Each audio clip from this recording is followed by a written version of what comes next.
Are beginning tonight with the Central Coast woman that is taking on one of the world's largest auto manufacturers in court over an auto accident that left her paralyzed.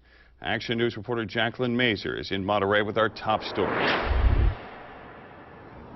Dan, this is the latest story about Chelsea Hill, as you mentioned, paralyzed 4 years ago when she was a passenger in the car in which was involved in this drunk driving accident. Now she is in court suing Toyota. She says the manufacturer's lap belt is the reason why she's no longer able to walk today.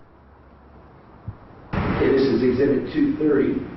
This was the scene in Skyline Forest 4 years ago after the crash that left Chelsea Hill paralyzed. A crash in which she was sitting in the back seat wearing a lap belt, but no shoulder harness because the 1996 4Runner didn't have one where Chelsea was sitting.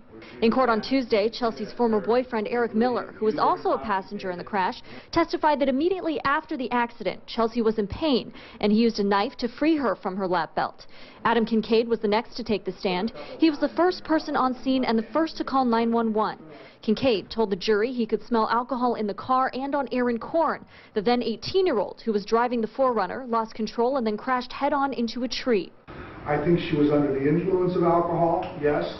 Other witnesses on Tuesday, a private criminalist who analyzed Chelsea's blood alcohol, saying she was definitely under the influence, but was by no means intoxicated. Her ability to make a rational decision was not undermined. In the center of the photograph is the actual tree that was struck.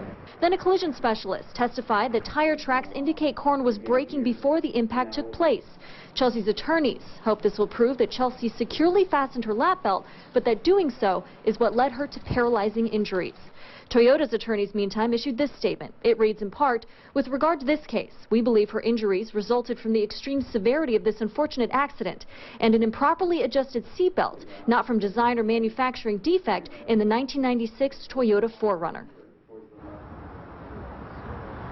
Testimony in this civil suit resumes again tomorrow morning at 8:30. Hill, meantime, is seeking millions of dollars in damages. Dan?